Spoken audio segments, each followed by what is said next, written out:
Good evening. I will call to order Wilsonville City Council meeting for November 2nd, 2020 at 7:13 p.m. and request roll call, please. Councillor Linville? Here. Councillor West? Here. Council President Akraval? Here. Councillor Lehan? Here. Mayor Knapp? Here.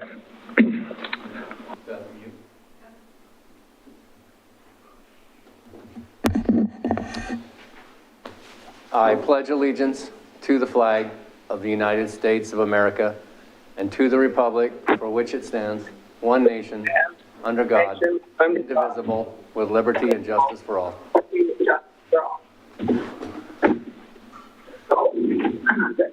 Almost, Beth.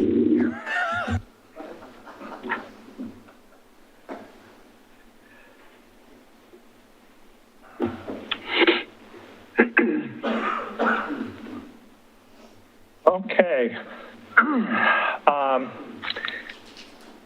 I would be open to a motion on order of agenda. Keeping in mind we had some discussion earlier at work session about this item. Councillor Lehan, did you want to make a motion? Sure. I would move that we approve the order of agenda with the modification that we continue the item under new business, which is the review of the Development Review Board Resolution number 382, until our next meeting, which is on the 16th of November. The reason, as we discussed earlier, for that is it's a very voluminous record, and we have some of us have not had enough time to give it the attention it deserves. And it's very unusual for the council to call up, this is essentially was called up, a decision by the DRB that was called up by the city council, which is very unusual for the council to do. We do it rarely. And but because of neighborhood concerns, we wanted to take another look at it. And I think in order to do the DRB justice and the neighborhood and the developer, we really need to have more time than we can afford tonight with the agenda that we have before us this evening. So that would be my rationale, but and I would continue it to the 16th just as it is. Okay, thank you. Is there a second to the motion? Councillor Linville? Your Honor, I would second that motion, and I would just like to mention that this was originally my motion to call this item up, and I agree with Councillor Lehan that given the volume of the information that has been provided to us and the amount of time that we've had to review it, I think it warrants both the very serious attention, our attention, both on the behalf of the developer, the staff, certainly the neighborhood, and our Development Review Board members. Okay. So I second. Motion and a second. All in favor, please say aye and raise your hands. Aye. Aye. Aye. I have 5 favorable, so that leaves no opposition, so it passes unanimously. Thank you very much. Under Mayor's business, first thing that we have is a proclamation. Once again, Veterans Day is almost upon us here, and we find ourselves in a COVID pandemic that is unprecedented in our lifetimes, but we do not want to fail to acknowledge veterans. And so I would like to read a proclamation that we have had prepared on Veterans Day or about Veterans Day. Whereas this year's Veterans Day, November 11, 2020, commemorates the 102nd anniversary of the end of World War I, and whereas the date is recognized as a federal legal holiday to honor those men and women who, for several generations, have fought to sustain our democracy, and whereas the courage, honor, sacrifice, and dedication that our veterans have shown in the name of freedom and democracy are worthy of recognition.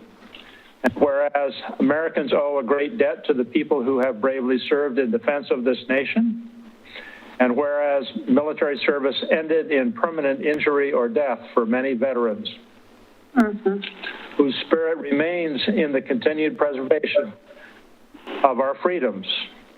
And whereas we affirm our sacred duty as citizens to express our gratitude, both in words and in actions, for the service of our veterans. And whereas our solemn public observance to honor of all Americans who have served in their country in times of war and conflict, pardon me, in times of war and conflict cannot take place because of public health concerns. Now, therefore, I, Tim Knapp, as mayor of the city of Wilsonville, do hereby encourage residents to take a moment this Veterans Day, November 11th, 2020, to honor the valor and sacrifice of our veterans with your thoughts, prayers, solemn contemplation, the display of the United States flag, or other appropriate expressions. Dated the 2nd day of November, year 2020. Thoughts well worth observing, I think. Thank you very much for that.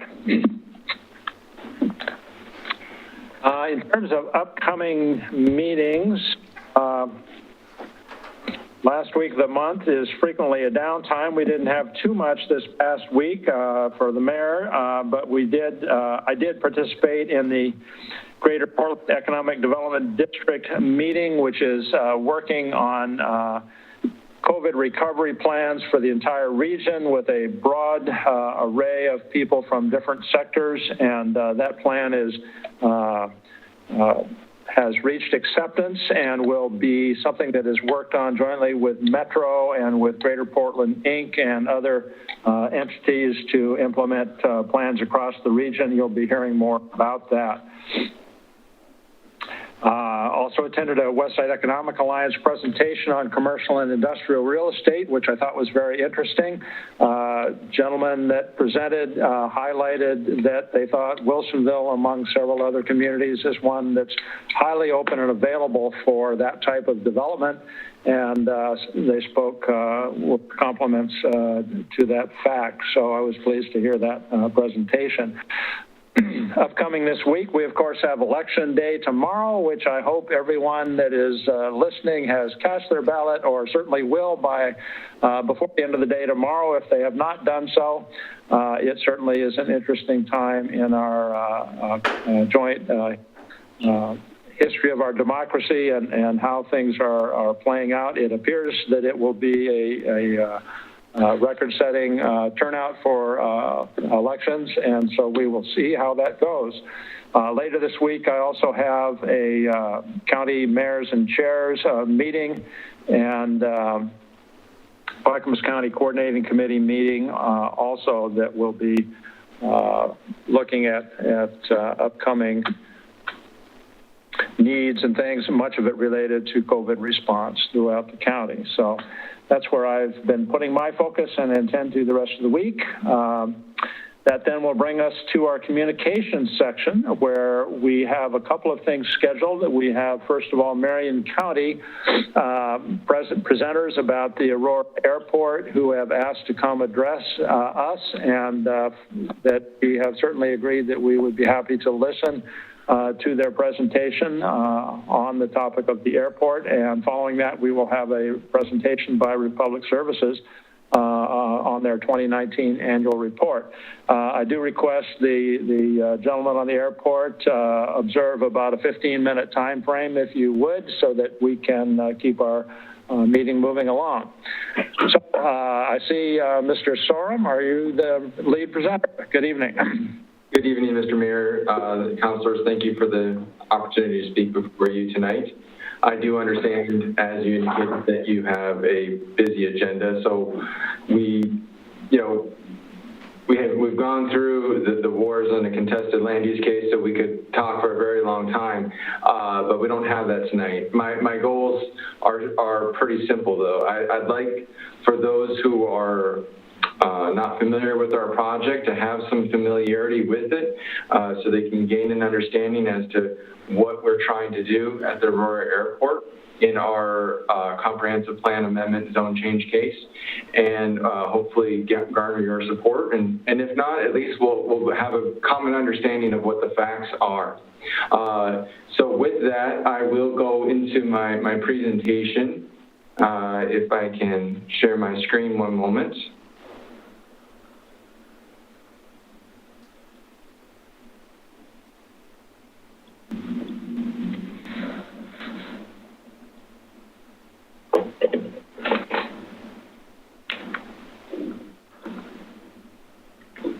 Is that working okay for you? So with me tonight, I believe, is Mr. Aaron Fagery. Aaron is the civil engineer that was on the project. Mr. Fagery has 30 years of experience in working with airport planning and development. And also, I believe we have Dr. Lacey Brown. Dr. Brown is with DKS and Associates as a traffic specialist. A little bit quickly about the property, again, for those who are not familiar. We've got the property here identified. This is north, so we're looking on east is on the top end of the map, a little bit in the middle of the property. It's surrounded on three sides by the Aurora Airport. Here is HTS, Helicopter Transport Systems. Here is the South End Air Park, of which this is going to be essentially a continuation of. And then there's some additional hangar spaces to the west and north. This property was originally zoned as RA back in 1976 when Marion County first did its zoning for the area. It was not part of a farming zone at that time. It was then developed with the reef mission, so it was in use for over 40 years as a mission property. So it had semi-permanent dwellings and halls and offices and a number of things that are associated with that in a heavily wooded area. It was never part of a commercial farming operation. The properties to the east are zoned EFU, and they're in farming primarily. Those directly to the east are in grass seed or hay, and are parcels of between 12 acres and 80 acres in size. The concept plan for the proposed zone change and following development would be for, as I said, essentially an expansion of the South End Air Park, where you see a large amount of hangar space. We have approximately 276,000 square feet of hangar space identified in a number of different buildings. This will allow for an estimated additional 37 aircraft to be housed there. There's a number of properties here identified as an EOC, as emergency operations centers. The Aurora Airport has often served as an area for first responders to do planning work and logistics related to emergency relief. This space is intended to develop some dedicated buildings for those purposes.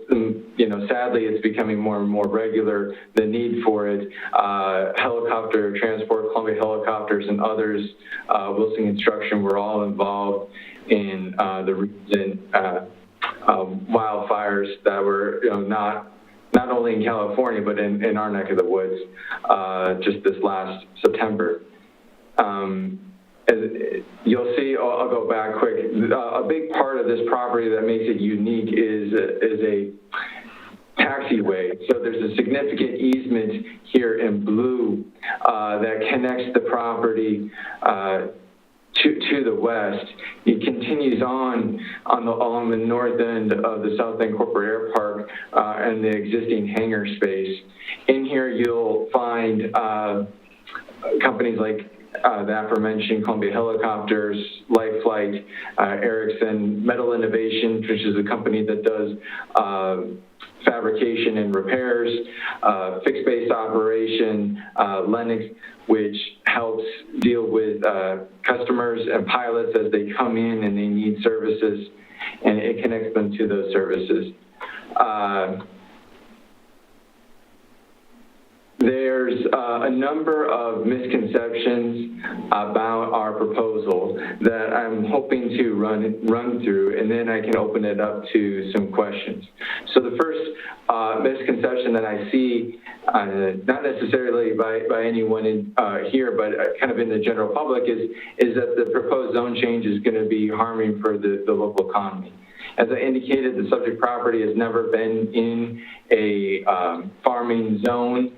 It was originally RA.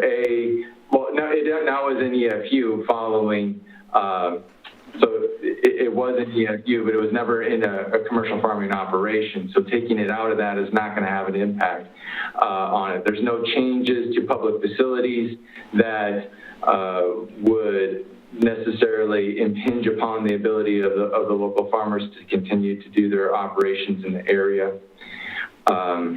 One concern was that developments at the airport like this would not pay their fair share of necessary public facilities and improvements. Marion County has very aggressive system development charges for all of their rural developments, which is included for the Aurora Airport in this project.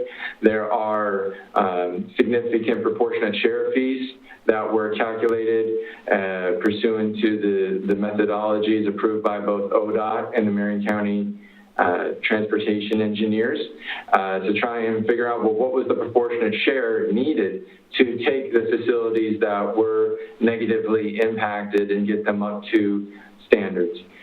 So in the conditions of approval, there's a methodology based upon a dollar figure and the square footage, which we anticipate to be, when it's completely developed, well over $300,000. That is a variable amount given the amount of square footage that develops. It's also indexed, so it will go up over time if the development doesn't occur.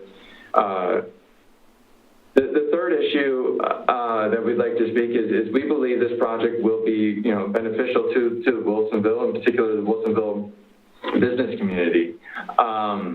There are a number of businesses at Wilsonville that use the hospitality services, a number of businesses at the Aurora Airport that use the hospitality services of the city of Wilsonville. We surveyed a few of the tenants at the South End Air Park, and Linux fixed base operators, they indicated they booked over 2,000 rooms for traveling customers in Wilsonville using all the attendant retail services, including rental cars, golf courses, and other services. HTS indicated they used 448 room nights last year. Life Flight indicated they spent over $125,000 last year in motel rooms in Wilsonville. Wilsonville Construction indicated they had used over 500 room nights last year, including additional restaurant services, and those Columbia Helicopters used over 4,500 room nights last year, plus restaurants and retail services. So these corporations, both directly and indirectly, use a huge amount of services in the hospitality industry in the city of Wilsonville. And listening to your discussion earlier this evening in the work session, and talking about how to go ahead and help these businesses, here's a way of helping them in a great deal. We hope to be able to essentially expand the footprint of the available services by about 10%, And that's going to result in a large number of jobs and use of economic services within the city of Wilsonville.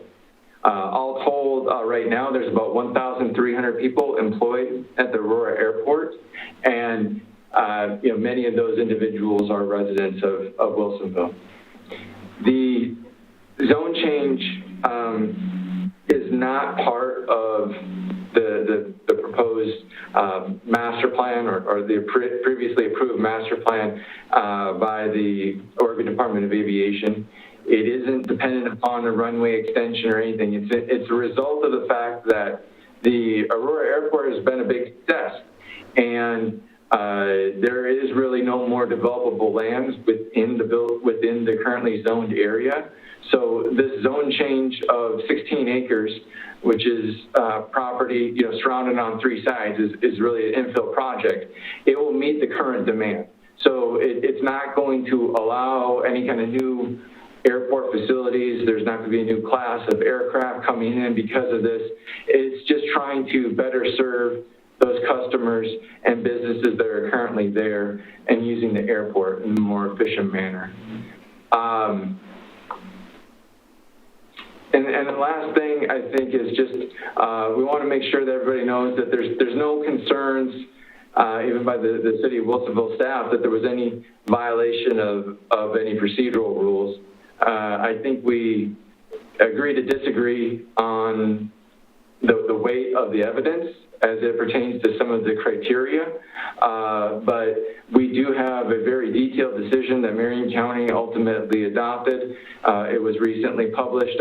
I don't expect that you would have read everything with that decision and its underlying documents now, but we do hope that you can support us in spirit, and that if it comes to a consideration of whether or not that you would appeal, we would greatly request that you not. But we're here tonight to share with you our thoughts about the project, as I said, and open up the floor to you for any questions of myself or the other professionals associated with the project.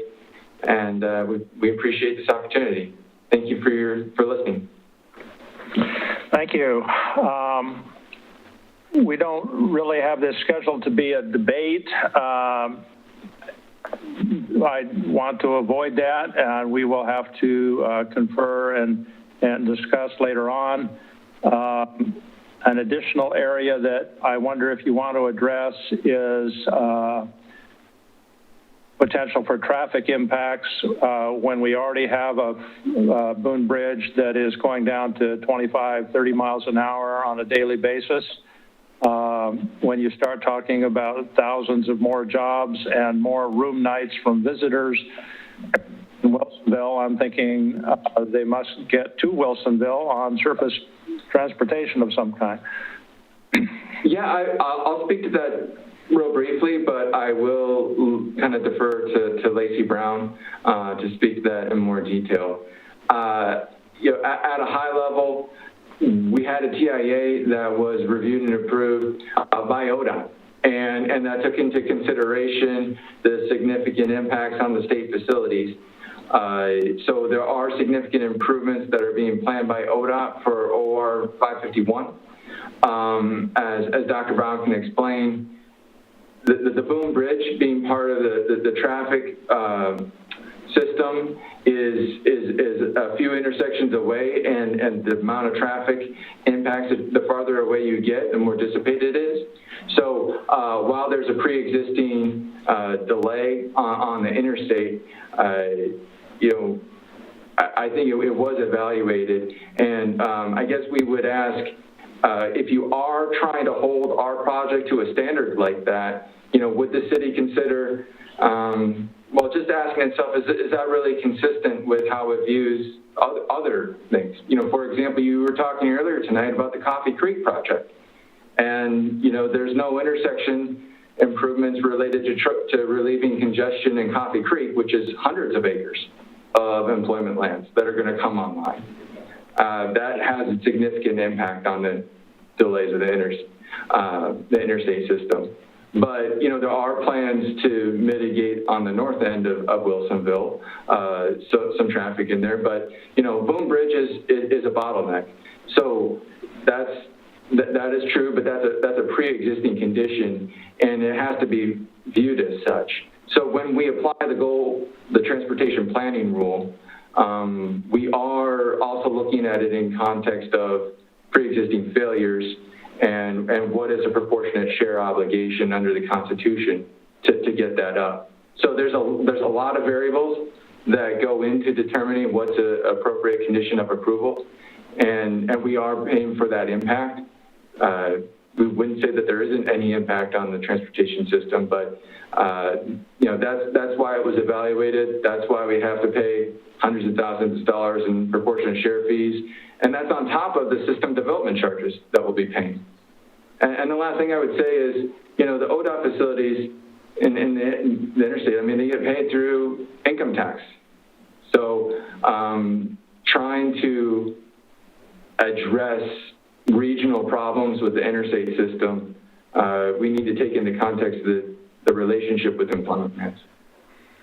Okay, we need to wrap up soon. Did your expert want to give us any additional on the transportation topic? Yes, hi. I just want to make one quick point. I think, you know, Alan touched on a lot of it. The amount of trips that we're estimating to go through the I-5 interchange between Wilsonville Road and the Charbonneau area is in the neighborhood of 60 vehicle trips in a peak hour. But the most important thing to remember is those trips are going to be traveling opposite of congestion. So right now, congestion is traveling north in the morning peak hour, traveling south in the PM peak hour. Because the airport will be an employment center, those trips are going to be traveling to the airport in the morning and leaving the airport in the afternoon. So they're going to be opposite direction from the current congestion patterns. So even though there is some additional traffic, it's very small, less than 1% of the existing volumes on I-5 and at the interchange, and it's in the opposite direction of the current patterns. Okay, well, thank you very much. We pretty well used the time we had allocated, and we appreciate to have that information, and I'm sure that our council will consider that when we get into our deliberations. Thank you for giving us the opportunity. We really appreciate it. You bet. Thank you now. Next up is our presentation by Republic Services on their 2019 annual report. And I would ask that you also can hold this to about 15 minutes if you can. Good evening. Good evening, Mayor Knapp and Council. Many of you know me. Just to reintroduce myself, my name is Jason Jordan. I serve as the General Manager with Republic Services, which is your recycling garbage service provider for many years. And with me tonight for performing our 2019 annual report will be KJ Lewis, our Municipal Relations Manager, and Will Mathias, our Finance Manager. And so I wanted to obviously take this moment before we jumped into the annual report, Mayor Knapp, because I don't know if we get an opportunity to present before the new year. But did want to thank you personally for your service, the partnership that we've had over the years. For the 5 years that I've been here, we were able to see a lot of neat things come to fruition, such as the commissioning of the CNG facility. Unfortunately, the Metro canceled project of the anaerobic digestion facility, but the partnership and how we were able to get that project to the point of being shovel ready. And just wanted to, on behalf of myself and the company, just give you my sincere appreciation for the partnership that we've had. So thank you very much. And thank you for that. I appreciate it. And then I'm going to have KJ share the PowerPoint. Okay, give me a moment.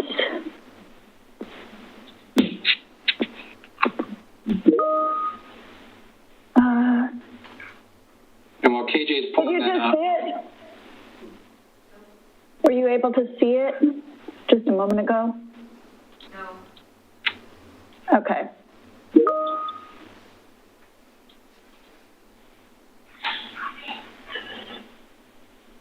All right. right, now we're able to see it, KJ. Okay, good.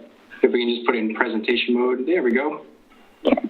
All right, perfect. So obviously we're here tonight to present the 2019 annual report. We will touch a little bit into 2020 as well. Obviously, a lot has changed from 2019 in the world that we live in now. So I will also apologize ahead of time if a 3-year-old comes running in. That's the world that we live in. It is bedtime in our household. So apologize if you hear that in the background. KJ, if we can move to the next slide, please. So this is just to give council just a brief summary about the services that are available to the businesses and the residents in Wilsonville. Wanted to highlight a couple of these items just because a lot of the data is in your packet. However, you know, in 2020, we did introduce the residential food scraps program. So KJ will touch on that a little bit later on.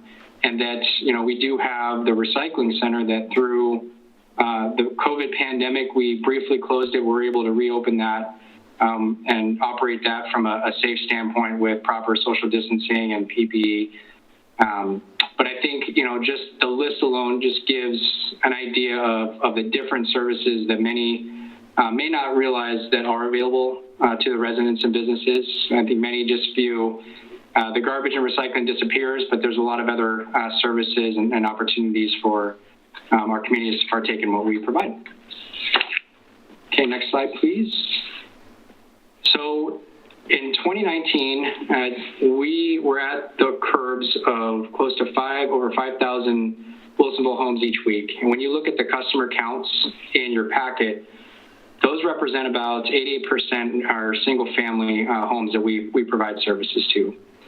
And the 14 drivers are proud Teamster members who have an average tenure of 16 years with the company, which is pretty unheard of in many places.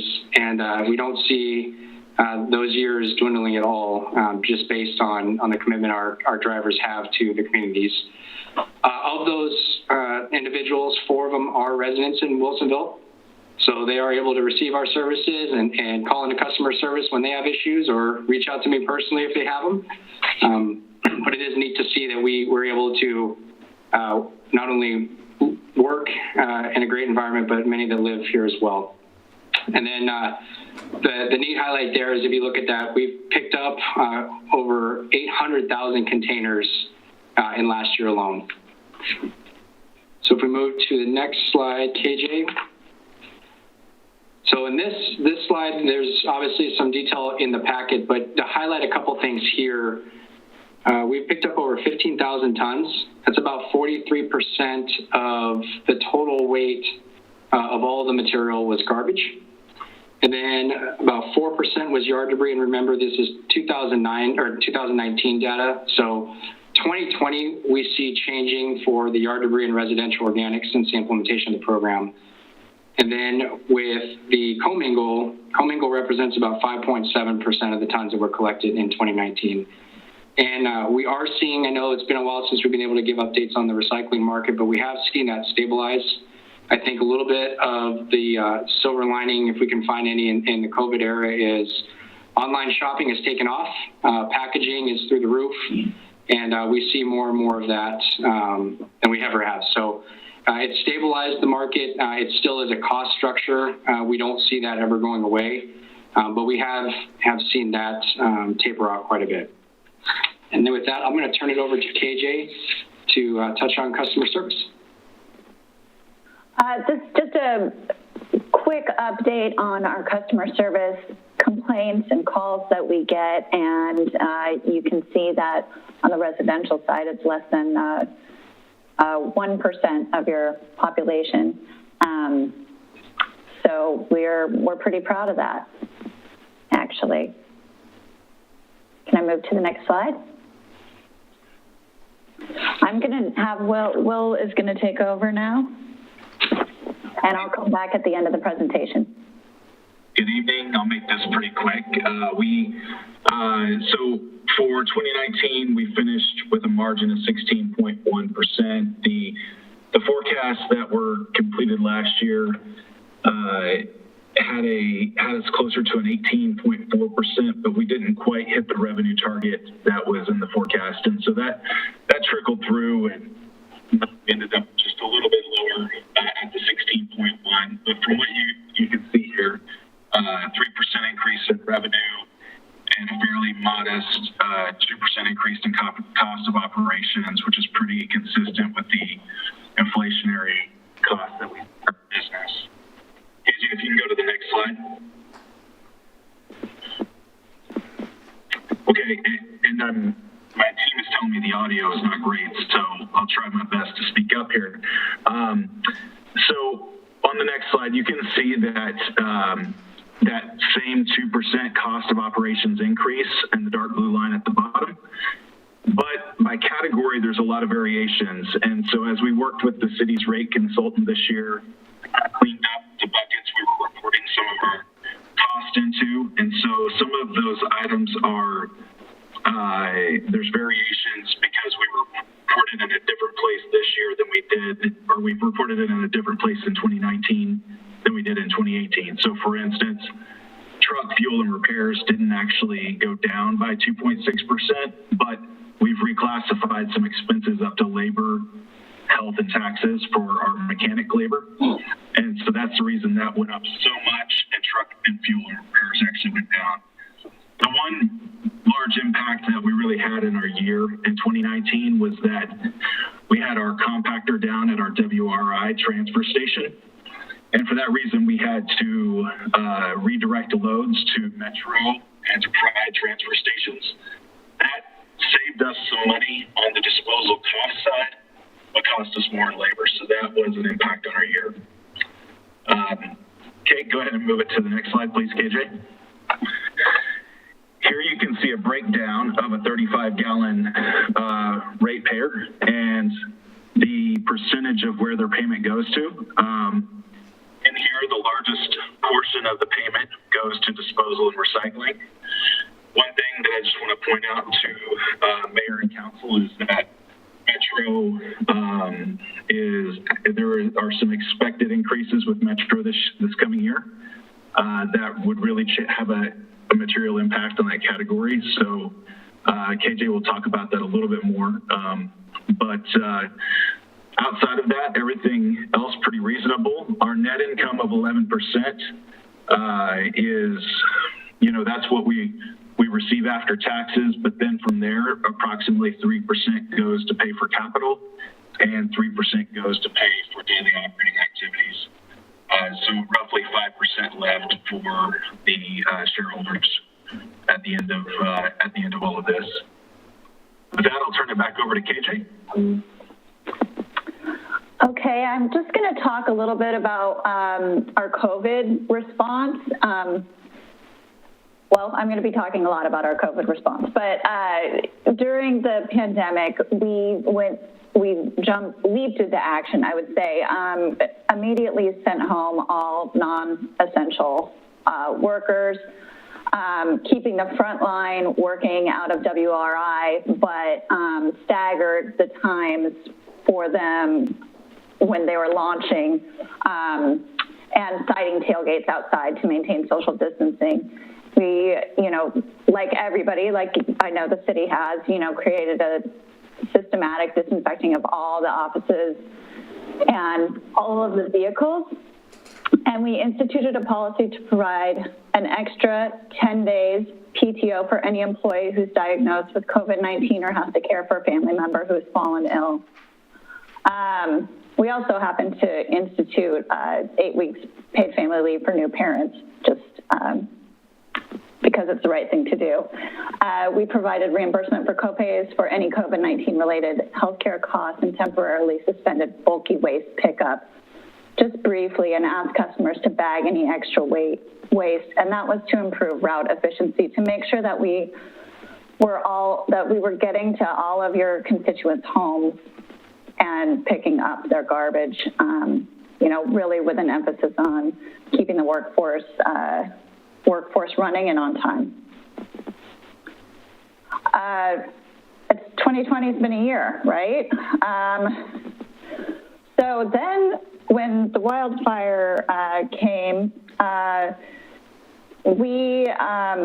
workforce in Wilsonville wasn't as impacted as our workforce in Marion County, but we did have 6 days when, because the AQI, the air quality index, was so high, we had the drivers stay in the cabs of their trucks to just to minimize their interaction with the air. So on those days, they didn't pick up glass and they didn't pick up any extra bags, but the next week we picked up extras at no cost, and, you know, then we picked up everybody's glass after the air cleared.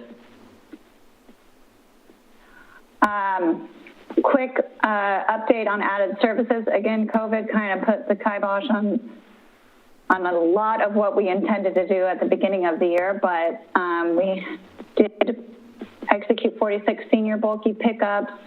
We do have the polystyrene number 6 program up and running at WRI. Little rocky at first with a 26% contamination rate, but we're working with city staff to improve our community education around what's acceptable, and reminding people that they are supposed to bag their materials. We do have the fluorescent tube and battery mailbag supplies. They're on site at WRI. Our intention was to launch a program with city staff, the chamber, and the county to have those distributed, and then COVID hit. So we are examining new ways with city staff to implement that program. Here you can see the signage and Travis there with the information there at WRI about the number 6 program. We also this year, with city staff, implemented residential food scraps, and that seems to be going very well. We recently, on October 10th, we held our bulky waste day at WRI, and it was really, really successful. All COVID precautions were observed. We had 347 vehicles come through, 47 tons of material was collected. And it was so successful, the city of Tualatin heard about the success and they want to replicate it, and we'll be doing so this month. So there's some pictures of the bulky waste day. And Council, I just want to point out for reference to the amount of traffic and tons were actually increased year over year from fall to fall. So even amidst the pandemic that we're dealing with, the participation level rose. Wasn't quite as large as the spring cleaning, but we weren't expecting it to be. But it was a great turnout, and so hopefully, city staff or anyone that were able to attend, we're able to say that our staff did a safe and effective job of just moving traffic through and letting people get rid of some of that bulky waste that has built up over the months. Exactly. Coming up, we have leaf drop-off day at City Hall on November 17th, and we're working with city staff to have that be another successful event for the city of Wilsonville. That's the end of the presentation. I'm going to stop sharing, and please let us know if you have any questions. Councilor Leon, I don't know if I'm supposed to be the one that calls. I'm muted here. I'm sorry. Councilor Leon. Yes. I was reading your presentation earlier, and your that one didn't have all of that was in your one that came to us in our agenda, but you had a thing about to support our communities and customers during the COVID thing, about purchasing meals for frontline workers from locally owned restaurants twice a week, and serve frontline employees, committed to serve frontline employees who would receive $100 every week. Anyway, since we were having a conversation about this issue of gift cards for people to encourage them to shop locally or go especially to our restaurants and such. This is the first business I had heard of that was doing it as a business approach with their with their employees, or I don't. So I wanted to ask. Are you the only one you know of who does this, or is this common, or is there a role that the question I was raising was, is there a role for the city to play in helping to incentivize businesses to make these gestures to incentivize local purchases? Anyway. Yeah, Councilor Lee and I could take that. Not overly sure about how many other businesses participate, but I would say I think the success that we had is that was driven from the top down, and I mean from our executive team on a national level. And it was done with the intention that our folks on the front line know our businesses that are struggling, or know our communities better than anyone. And so instead of providing, hey, we're going to pay you more for showing up and being an essential workers, we want you to give back to the community. And I think that went a long way with our employees. In fact, we made a big deal about it with having them snap selfies around the community about where they supported. We've got great shots with different members, I think, and then we made it fun with mascots. So I think we had our frog, who was a mascot for the Wilsonville group, got a picture with some of the Wilsonville police officers, just showing the support through the community. And I think what we found where that success really, I guess we found it, was the traction of seeing something every day and seeing how that impacted the local businesses. When we provided our meals for our employees, we did, once a week was a meal just for our employees, and then once a week was a take-home meal for their families. And so we would search out which restaurants were struggling. I know we spent a lot of money with Boston's. Our employees love Boston's, and just finding those avenues. And I do know that Tualatin did start a gift card program very similar on a smaller scale, where businesses or other companies could donate the gift cards and help kind of promote that. We're giving people the flexibility and the freedom to choose that, but with the intent that it's for your local economy. It's for your local businesses. Right. And it's even more so than just restaurants, but for anything that our employees would need. Well, I thought it was that's a great program, and like I said, it's the first time it had occurred to me, or that I had noticed, that a major employer was taking it upon themselves to participate in or develop any sort of gift card program. So I'm very impressed, and we might want to talk more later. That sounds great. Appreciate it. Thank you. Anything else? Councilor Ackervall. Just quickly, thank you so much for your presentation. And I wanted to follow up on one point that you specifically made, and that was that the recyclable materials must be bagged for the number 6, right?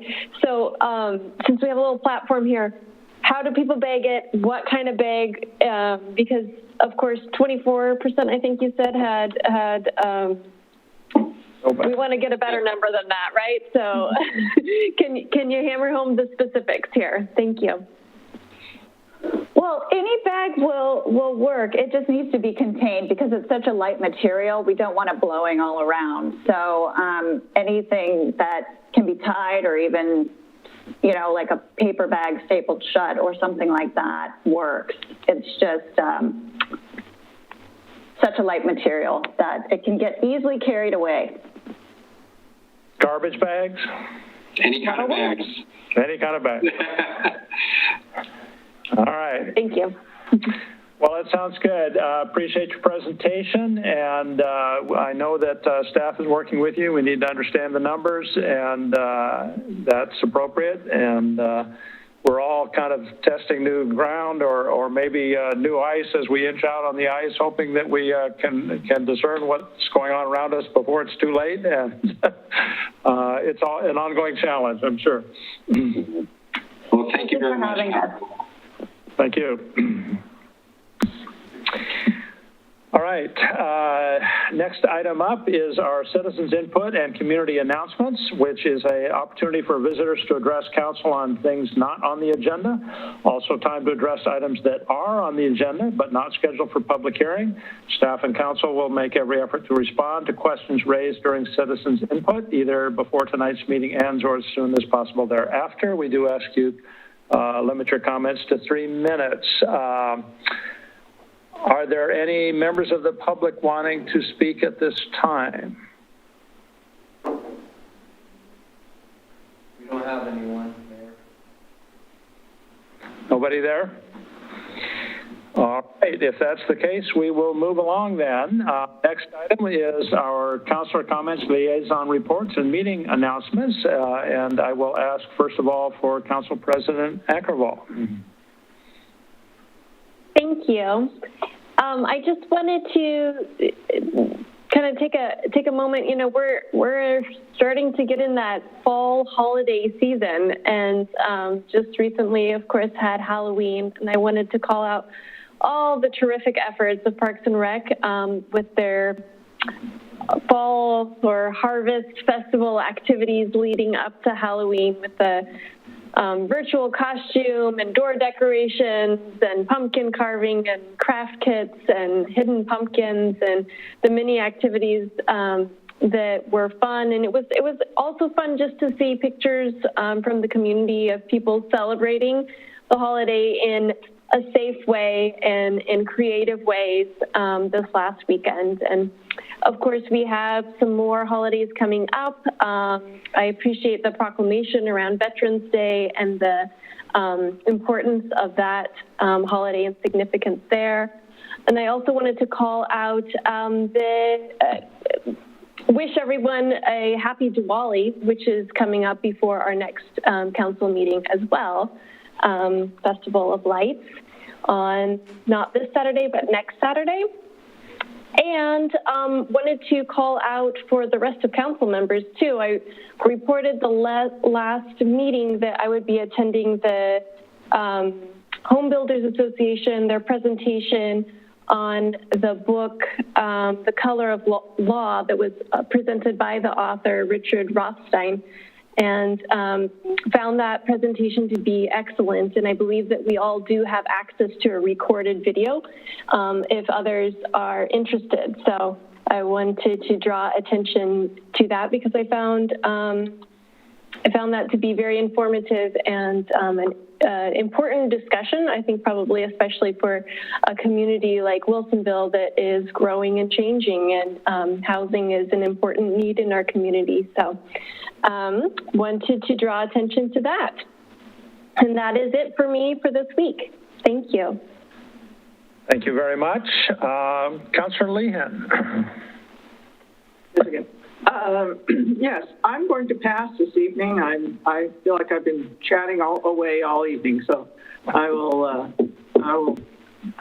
say happy Election Day, and that's it.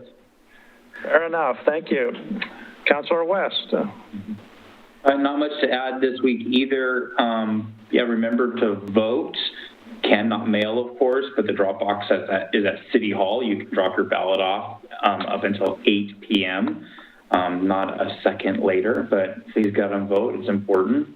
And not much else to report. And I wish everybody a great 2 weeks. And we'll see you guys on the 16th again. And everybody enjoy the election and Veterans Day. And I know Thanksgiving is coming up. I'm looking forward to that, finding safe ways to enjoy the holidays. So once again, everybody have a great holiday and remember to vote.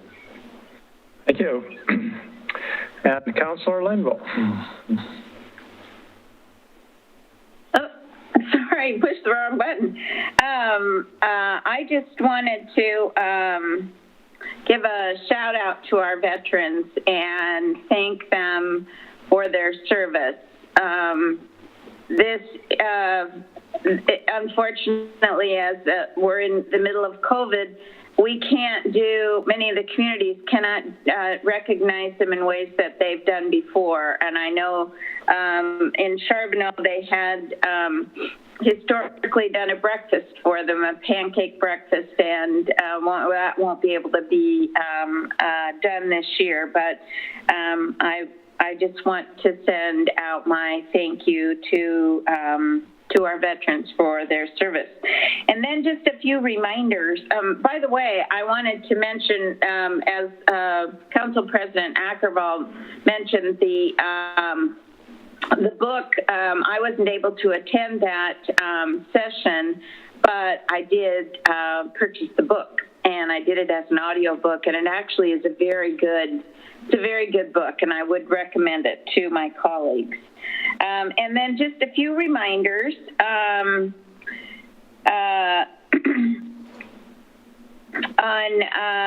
November the 17th, there is going to be two meetings that we're looking at. The city is looking at addressing the contribution to our urban forest of the trees that are in town center and in Charbonneau. And the two meetings on November the 17th, and they're virtual, one at noon and one at 6:30. And then and those, we're really looking for people to provide some input on the issues of those trees as part of the survey. And then there is an online survey that is also on Let's Talk Wilsonville on November 16th through December 4th. And I just encourage all of our citizens to take part in that event as well. And because I serve on the Community Enhancement Committee, I wanted to remind our community groups that there is going to be three virtual workshops about what that community enhancement program is, and encourage our citizens to look at projects that will maybe could be available to be funded for those projects. And the first two are on November 18th from noon at noon and 6 p.m. And then the second one is December the 8th at noon. And if your group is interested in any of those projects, we really want to hear from you. We funded every one of the projects that were submitted in the last cycle. And so it's not as if they're so far out of the ordinary that your project might not be funded. And then lastly, I just wanted to ask people to put on their calendar December the 8th, which is going to be the council's listening session from 6 to 8 on diversity, equity, and inclusion. And we're hoping to hear stories from our citizens about what their experience, their lived experience is here in our community. I am so excited that we are doing this, and I hope we have a lot of participation from our community to listen as well. And that is all I have.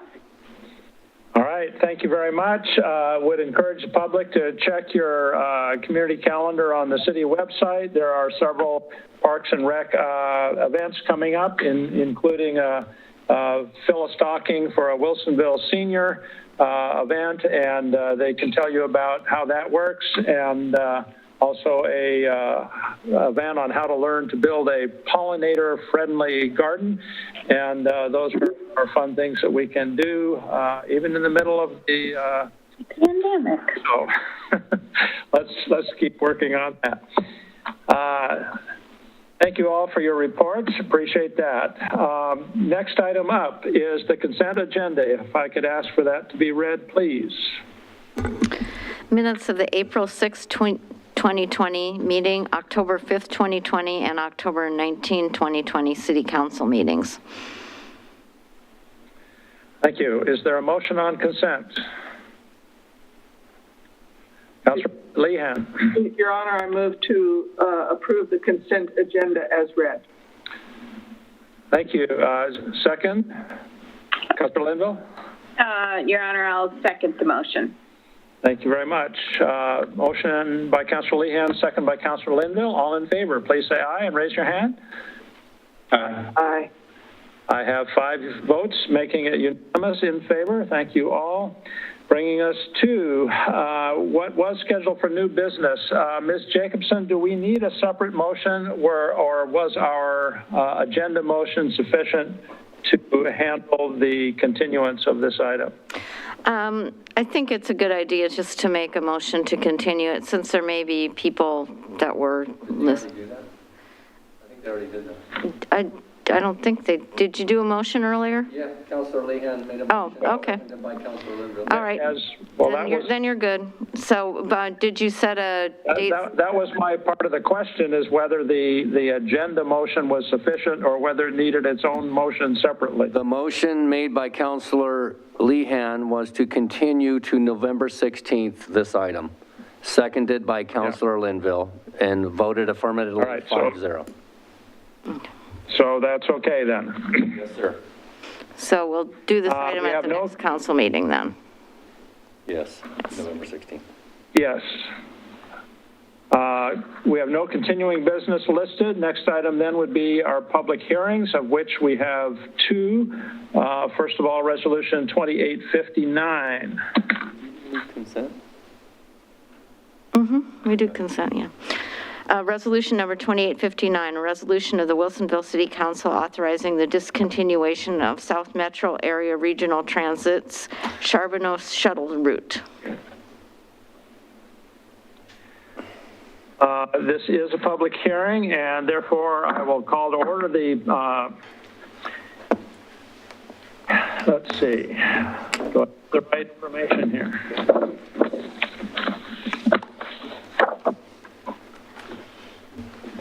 Call to order the Wilsonville City Council public hearing on Resolution 2859. As has been read, ladies and gentlemen, council will take public testimony tonight in a public hearing format. The hearing will be conducted as follows. First, city staff will present their report. Then we will ask for testimony by proponents, opponents, and those neither in favor nor against the proposed resolution.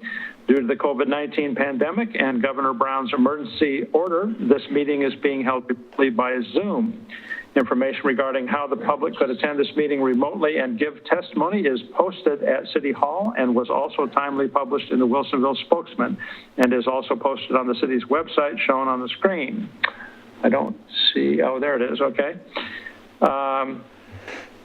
Notice was given that testimony could be submitted for the record in advance in writing by emailing or mailing it to the city recorder.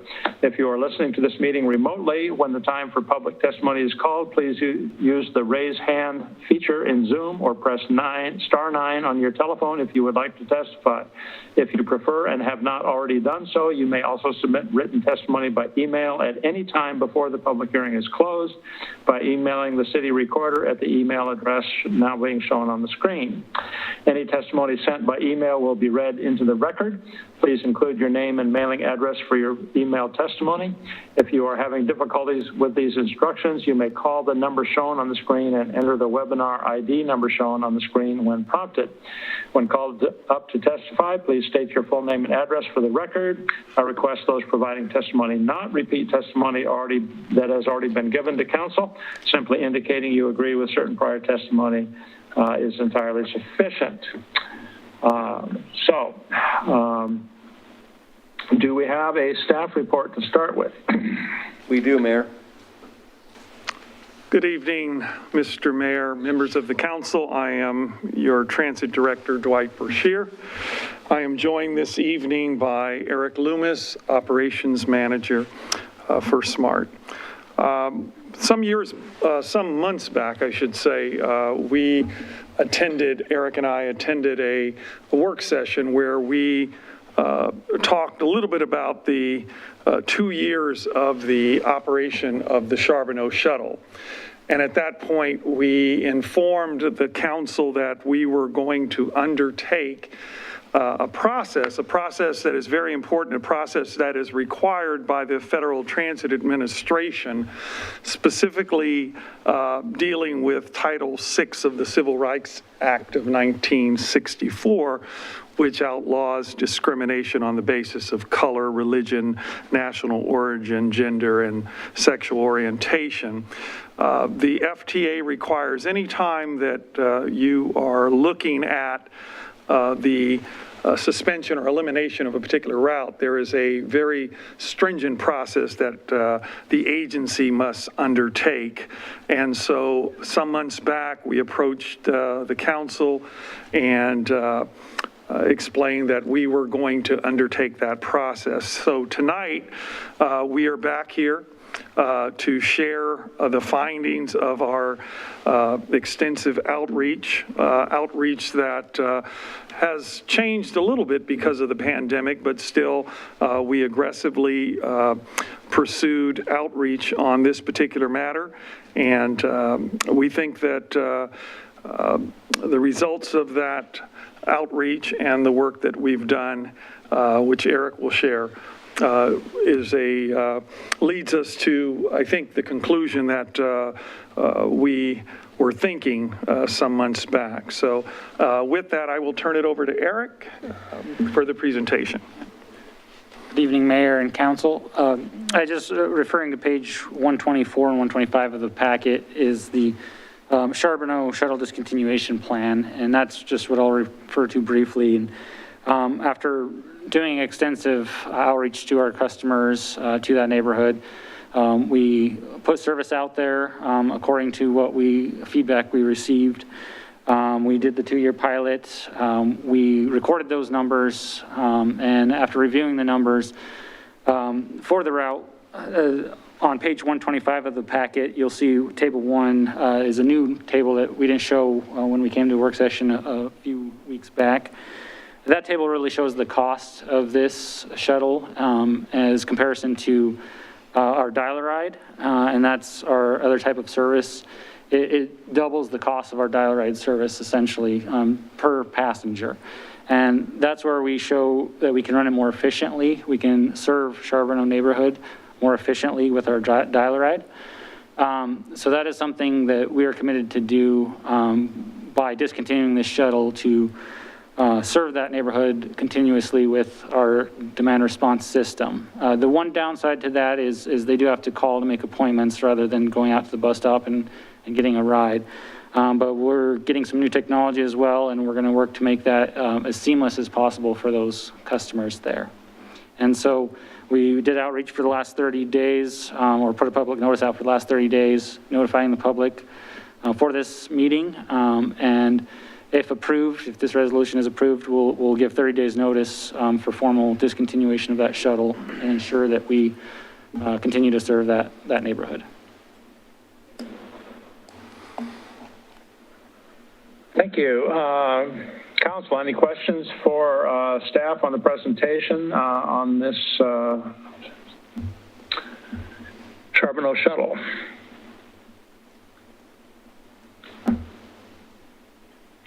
I'm seeing no questions, gentlemen, so apparently it's pretty clear to the council. That being the case, do we have any testimony by the public waiting? Nothing. No testimony by the public.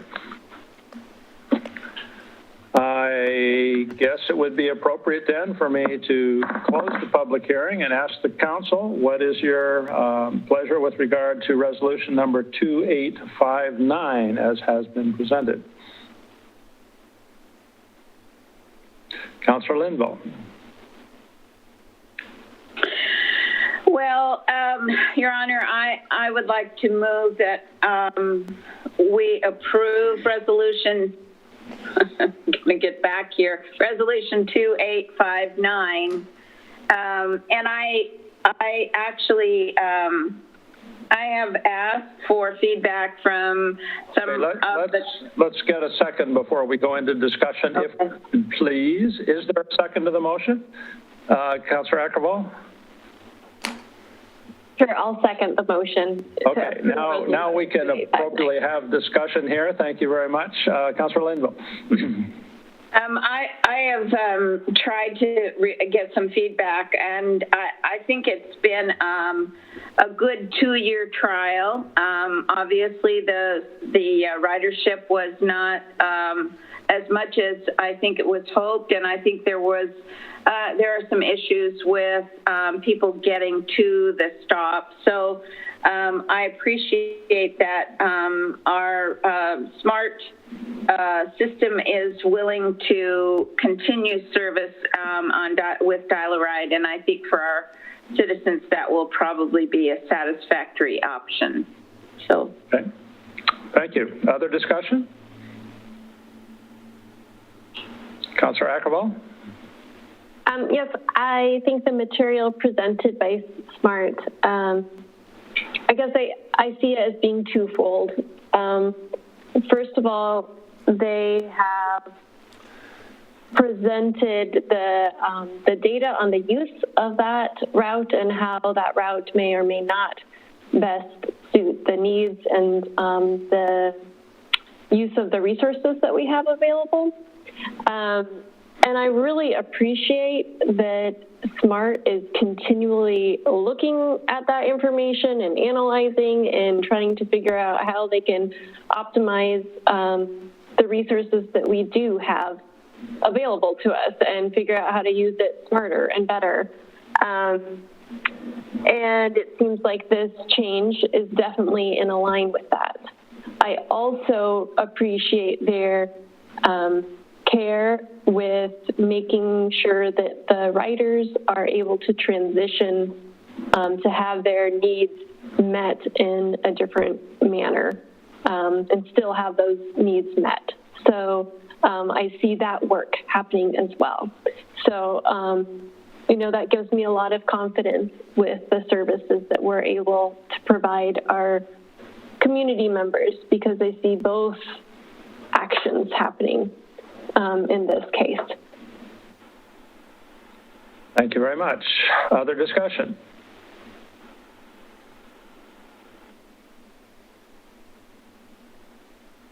No other discussion? Are we ready to vote then? We have a motion to approve Resolution 2859. All in favor, please say aye. Raise your hand. Aye. Aye. Aye. We have 5 in favor, making it unanimous. Approval of Resolution 2859. Thank you. Thank you. That brings us to number 846. Resolution number 846, an ordinance of the City of Wilsonville approving transportation system plan amendments related to the town center plan. Here again, this is an official public hearing, which I will open the public hearing on ordinance number 846. Ladies and gentlemen, the City Council will take public testimony tonight in a public hearing format, which will be conducted as follows. City staff will present their report, then we will receive testimony by proponents, opponents, and those neither in favor nor against the proposed ordinance. Due to COVID-19 pandemic and Governor Brown's emergency order, this meeting is being held remotely by Zoom. Information regarding how the public could attend this meeting remotely and give testimony is posted at City Hall and was also timely published in the Wilsonville Spokesman and is posted on the city's website shown on the screen. Notice was given that testimony could be submitted for the record in advance in writing by emailing or mailing it to the city recorder. If you are listening to this meeting remotely, when the time comes for public testimony, please use your raise hand feature in Zoom or press star on your telephone if you would like to testify. If you prefer and have not already done so, you may also submit written testimony by email at any time before the public hearing is closed by emailing the city recorder at the address being shown now on the screen. Any testimony sent by email will be read into the record. Please include your name and mailing address with your email testimony. If you are having difficulty with these instructions, you may call the number shown on the screen and enter webinar ID number as shown now when prompted. When called called to testify, state your full name and address for the record. I request those providing testimony not repeat testimony that has already been given to council. Simply indicating your agreement with certain prior testimony is entirely sufficient. Thank you. So do we have a staff presentation? Yeah. Good evening, Mayor and Council. I am Coyle, Development Engineering Manager. With me tonight are Kim Brivel from Planning Division and Scott Manser from DKS. We are here tonight seeking for your approval for the Tsp Amendments. In 2019, you approved and adopt the Town Center Plan, which introduced several transportation-related improvements in the area.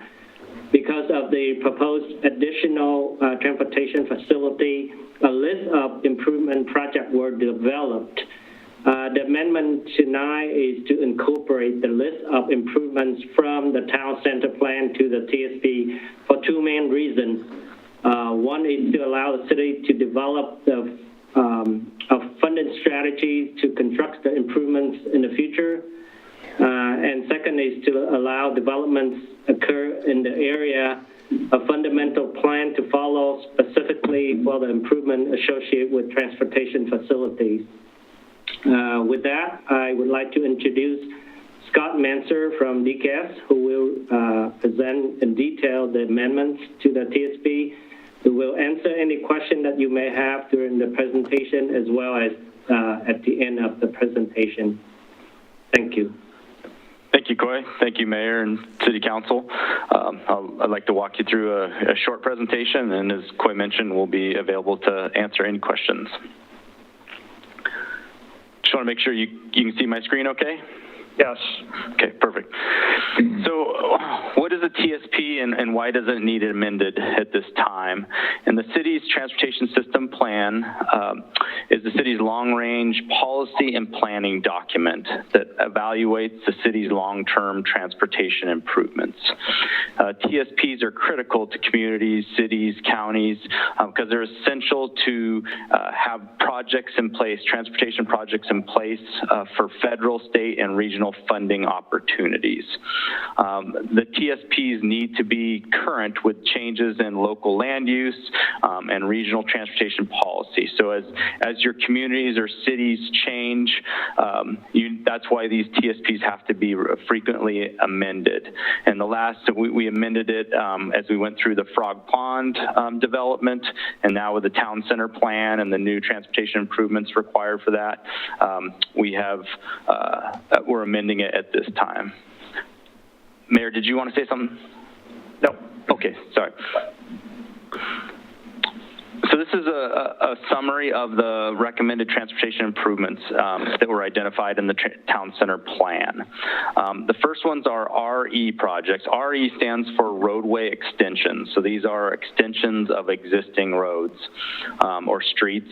So the first one is RE15, which is the Park Place extension. So this is a new traffic signal at Wilsonville Road and Park Place with a new main street that will connect up to Courtside Drive. So that's our first project. And then RE16 is a new roadway extension. It's an extension of Courtside Drive over to Town Center Loop West. You'll see there's also a bike walk conversion for this existing road that I'll talk about a little bit later. And then we have three additional projects that are UU. UU stands for Urban Upgrade. And urban upgrade projects are projects that are taking existing streets and building them to current standards, adding bike facilities, adding continuous sidewalks. So that's typically what we're talking about when we reference urban upgrade projects. So the first one is UU11, that's the Park Place redesign. So this is the segment, also the Park Place at Town Center. So it's basically rebuilding this segment from Town Center to the north down to Courtside Drive and rebuilding that. A lot of you are familiar with a cul-de-sac, so it's really going to reconstruct and improve that facility to current city standards. And then the final project is UU13, which is the Courtside Drive upgrades. This street exists today, but there's plans in the town center plan to add a cycle track and some additional parking improvements. So it's rebuilding Courtside Drive consistent with the town center plan. So now I'm going to go through some bicycle. One of the goals of the town center plan was to be a multimodal, walkable, and bikeable facility. And so we have a lot of BW projects, which stands for bike walk projects. Bike walk 09A and 09B. 09A was in the original transportation system plan. That is the pedestrian bicycle bridge over I-5. But project 09B has been added, which is to provide some additional gateway treatments within the town center. So that's a project we're adding. Bike walk 16. And this is Bike Walk 16, which is along Town Center Loop West, and it's to add bicycle facilities on Town Center Loop West. So that's Bike Walk 16. Bike Walk 17 is the Wilsonville Road Rebecca Enhanced Pedestrian Crossing. So this is a new pedestrian crossing, as I mentioned in the executive session, that will replace the existing traffic signal and will provide a pedestrian flasher, push-button activated flasher for pedestrians and bikes at that location. We have Bike Walk 18, which is the Park Place Promenade, and that is converting this existing street to a promenade, a bicycle and walking facility only. And then we have Bike Walk 19A and 19B, and I'll walk you through. Bike Walk 19A is a new cycle track that will connect the I-5 pedestrian bike bridge with the center of Town Center, along with 19B, Bike Walk 19B, which is the cycle track that will be added along Courtside Drive. That will connect over to Town Center Loop East, and also will connect down to the south to Memorial Park. It will connect that cycle track down to the south. Let's see, I covered both of those. And then Bike Walk 20, I guess I apologize, I did kind of already hit on this, but Bike Walk 20 is the promenade. I hit that on the cycle track, I apologize, but Bike West 20 is this west promenade that connects the I-5 ped bridge to the center of Town Center. So I'll just take a quick, any questions so far? I have a couple more projects to go through. I'm not seeing anybody so far. Okay. Why don't we keep going? Perfect. And then we have three SI projects, which stands for spot improvements. Those are intersections that we're just focused on the intersection and improving and providing multimodal improvements at those. The first one is Wilsonville Road at Town Center Loop West. We want to make that right here. We want to make this intersection a multimodal, so we're adding some medians, making it more pedestrian friendly, improving the traffic operations at that intersection. So that was SI 09, the Wilsonville Town Center Loop. And also, we would be removing the existing eastbound and westbound left turn lanes. And we would be moving the capacity for those left turn lanes to the new Main Street, Park Place, as well as Town Center Loop East to make that intersection more multimodal. SI-10 is the new Wilsonville Road Park Place intersection, where we'll be adding a new full movement traffic signal that would provide access to the new Main Street within Town Center. And then our final project is the spot improvement 11, Wilsonville Road at Town Center Loop East. We're going to be adding dual eastbound left turn lanes. So from Wilsonville Road onto Town Center Loop East. And again, the left turns at Park Place and the left turns at Town Center Loop East are going to really add the capacity that's needed for the removal of the left turns at Town Center Loop West.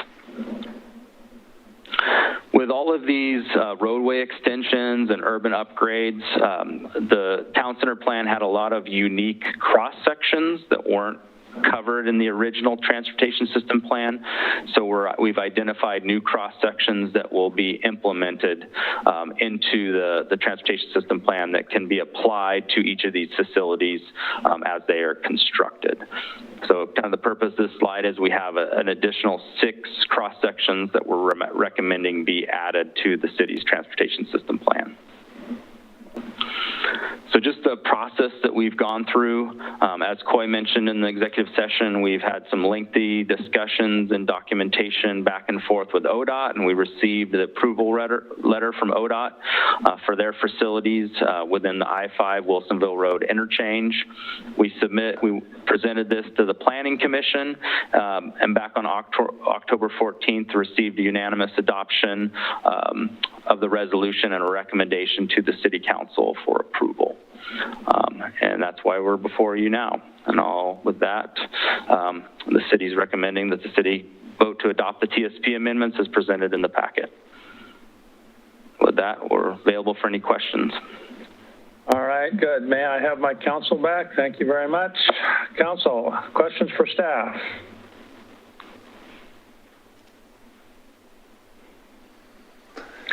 I guess I should ask, and our concept plan, has developed as we go along. How much dialogue have we had with businesses located along Town Center Loop West, which now has a lot of traffic flowing into that area off of Wilsonville Road with double left turn lanes, eastbound Wilsonville Road onto Town Center Loop West. And we're going to go to no turn lane there, is that right? I'll jump in on this. Kim Reibold, Senior Planner with the city. So this, the whole series of Wilsonville Road modifications really work in lockstep with one another. These improvements were vetted as a part of the town center plan process. I do know some of the property owners in that area were participants on that project task force. So this is something that has gone through that task force process. That being said, we recognize that businesses change over time as well as property ownership. And so we will continue to engage as part of our work in implementing the town center plan, further conversations and dialogue to support businesses as improvements are made. I think the key thing to note is that some of these improvements are really dependent upon one another. So you aren't going to start seeing some of these different changes in the configuration on Wilsonville Road until you really get that Main Street configuration working first, because we have to be able to build a lot of these other improvements for capacity before the changes to Town Center Loop West are made. The main driver that was behind that change in removing those turn lanes was that there was a desire for stronger multimodal connectivity back and forth across Wilsonville Road at that location. Right now you have a crosswalk on the eastern leg of that intersection, and you can't do that on the west side when you've got the dual turn lane there. So this configuration really looks to reduce those conflicts and create connectivity between all of the businesses and residents in the area.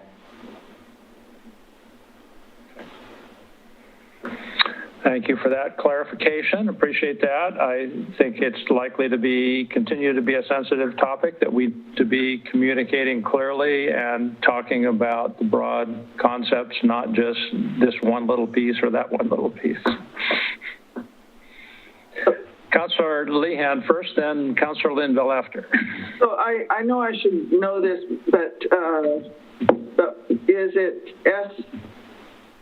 SI, is that what that is? Oh, yeah. SI-10 or SI-9 is the main entrance into Village at Main. Must be SI-10, huh? Yes, it's SI-10. Okay, so so that will go straight on through. I mean, one of the options will be a straight turn, right? That is correct. I mean, a straight yes. Straight through the intersection. Correct. Okay. Just wanted to clarify about that. Okay. Councilor Linville.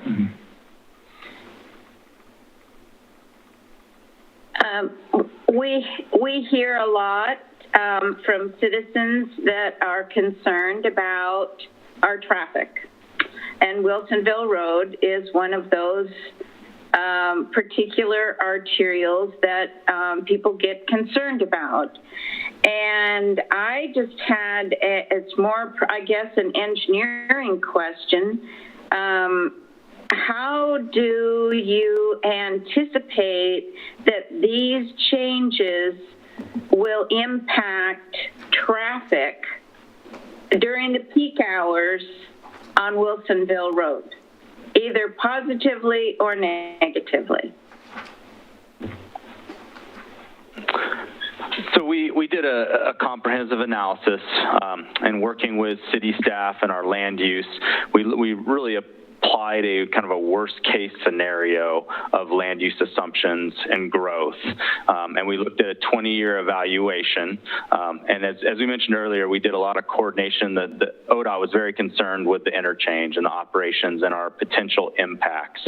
And a lot of the connectivity and the multimodal aspects from transit, and adding the I-5 pedestrian bridge and a lot of the connectivity we're able to provide for motor vehicles throughout the city, a lot of the changes that you've been making, we're really able to eliminate a lot of the major traffic volumes on I-5. And as you looked at the land use patterns in the town center and the residential areas of Villa Bois and Frog Pond, we're able to, the transportation model in Wilsonville is really showing that as the city's continuing to add land use for Frog Pond and Villa Bois and houses, you're really starting to remove trips and a lot of the impacts that are happening on I-5. You're seeing a change in those travel patterns from people going to use I-5 to actually living and doing their own business in Wilsonville. And so that's one of the really positive things that we were able to show in the town center plan is the land use and how the growth within the city occurs. There was actually very limited impacts to the Wilsonville Road and Wilsonville Road interchange. Okay. Oh, excellent. Other questions?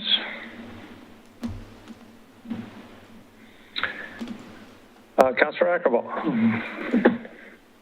In our council packet, there was just two bullets, I think, talking about freight routes and changes to freight routes.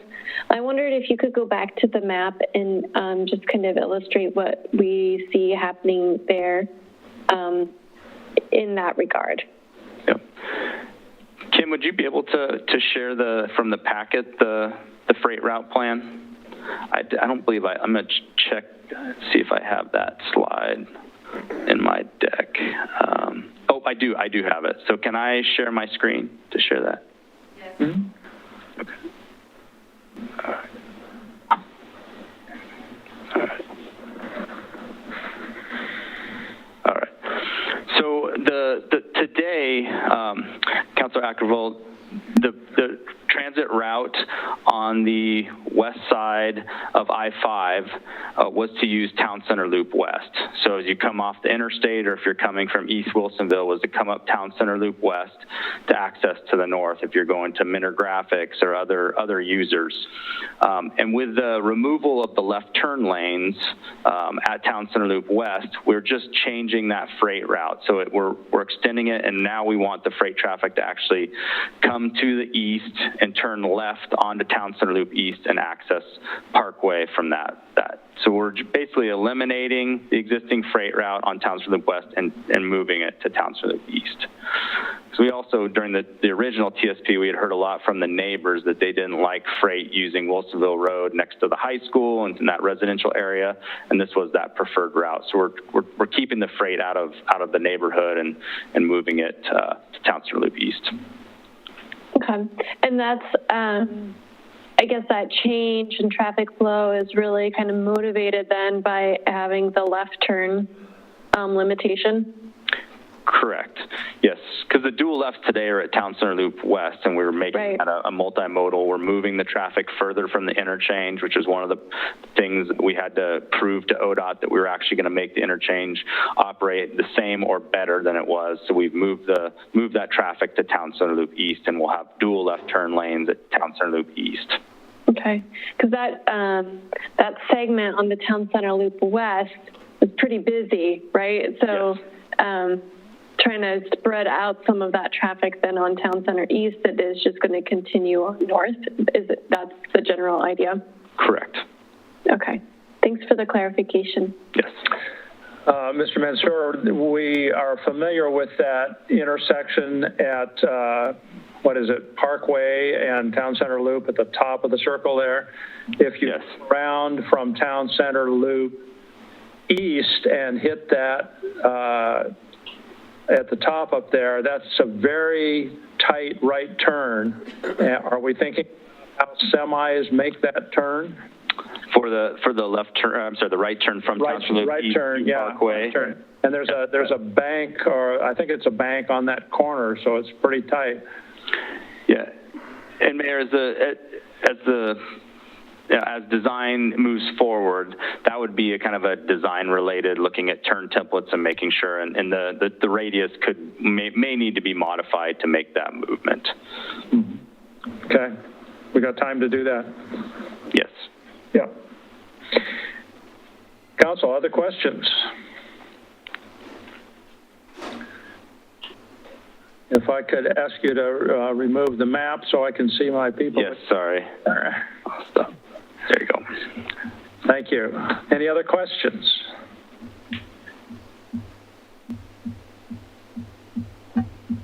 I'm not seeing any other questions at this point, so I think I will ask for public testimony if there is any available or being requested. Do you have any? No.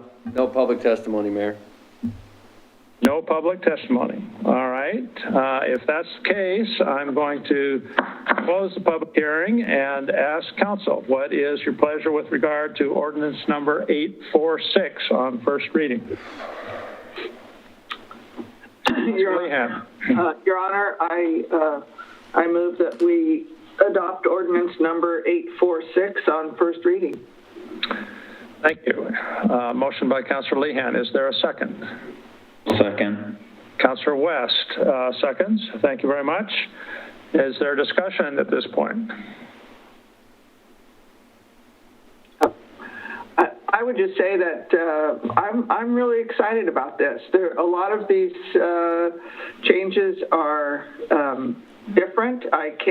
It's hard for me to picture them, but they seem really exciting in terms of making Town Center more functional going into the future and more connected both to Village at Main and to the west side and all the rest. I think it is a big move forward for Town Center and the rest of the east side. So I'm excited about it, even though I'm not very good at imagining how it's all going to come together, but it looks good to me.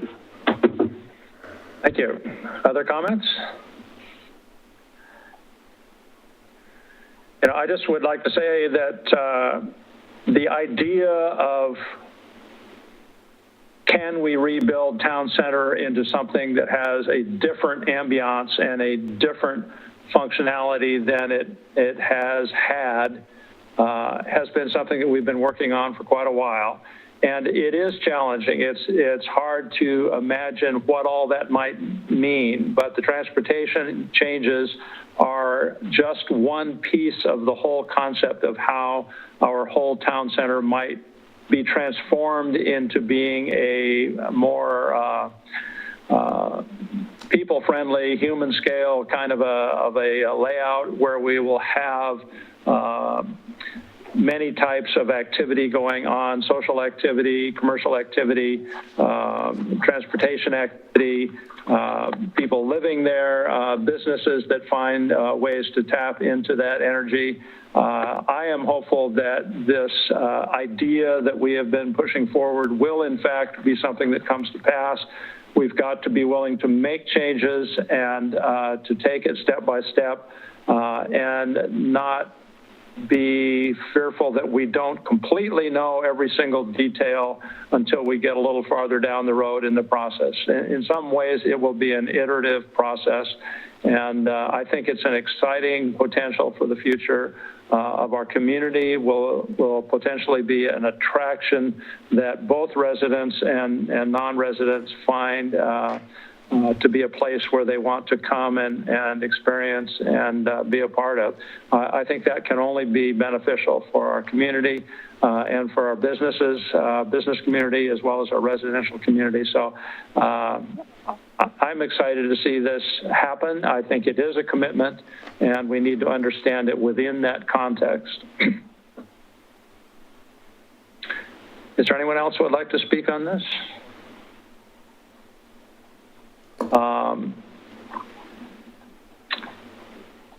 Good. I've lost track. Do we have a motion yet? Yeah. Okay, we have the motion, the second then. All in favor of the motion to adopt ordinance number 846 on first reading, please say aye and raise your hand. Aye. Aye. Aye. We have unanimous, 5 in favor. Thank you very much. Thank you, staff. That then will bring us to city manager's business. Is there something you would like to communicate with us, Mr. Cosgrove? I have nothing tonight, Mayor. All right, thank you. That brings us then to legal business, where we probably need to talk about the airport issue and whether we are going to go into executive session. It's only just a little before 9 o'clock. It would seem tonight like we might be able to take care of that business. Ms. Jacobson, what are your thoughts? I think it's up to you. If you would like to go into executive session, we can have that discussion. Okay, do you have other topics? No, that would be the only thing. That would be the only thing. Council, would you like to do that this evening here in the immediate time, as opposed to having to call in a separate meeting before next council meeting? Yeah. Some nods. Is that okay? That's already here. That's what we would like to do. We'll have to change over to the other. Change over. Right. The same link that they used for exec session earlier? Yeah, so it's the same link that you used earlier tonight for exec session. Do we need 7 minutes? So we would need, yeah, and do they need time to set up?